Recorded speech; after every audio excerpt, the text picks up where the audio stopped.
Jelang Pilkada Bali, berbagai upaya akan dilakukan oleh para kandidat dan simpatisan dalam meraih suara rakyat, seperti halnya momen arakan ogoh-ogoh saat pengerupukan. Hal ini tentunya akan bisa menimbulkan adanya gesekan antar simpatisan, sehingga perlu ketegasan lembaga pelaksana pemilu.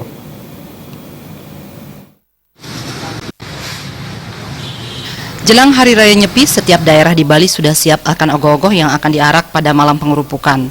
Namun, apa jadinya kalau saat momen pengerupukan dimanfaatkan untuk kepentingan politik jelang helatan Pilgub dan Pilbub di Bali?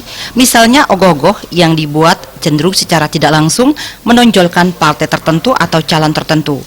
Begitu pula saat pengerupukan, para pengiringnya menggunakan atribut partai politik maupun kandidat melalui pakaian maupun ogoh-ogoh dengan simbol politik maupun kandidat.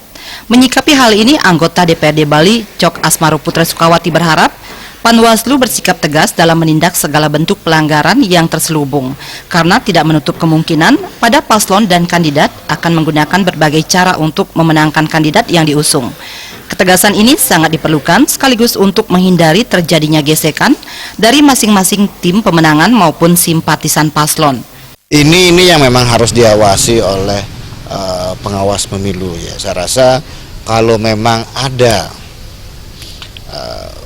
ogoh-ogoh atau sarana yang digunakan untuk ogoh-ogoh, misalnya ada baju paslon di sana, saya rasa itu sudah melanggar, karena ini kan ogoh-ogoh merupakan hajatan budaya kita, tidak boleh dicampur adukkan dengan politik, ya kan? Nah, kalau ini terjadi, saya rasa bisa berakibat benturan. Ini harus dihindari sama sekali. Misalnya Scott Runo A, B, C, Banjar A, Banjar B, Banjar C dilarang menggunakan atribut paslon tertentu. Menjaga pelaksanaan Nyepi berjalan aman dan lancar, elit politik dari kedua paslon diharapkan ikut memberikan pendidikan politik yang baik kepada masyarakat, sehingga ke depan sistem demokrasi di Indonesia menjadi lebih baik. Trimaja, Bali TV.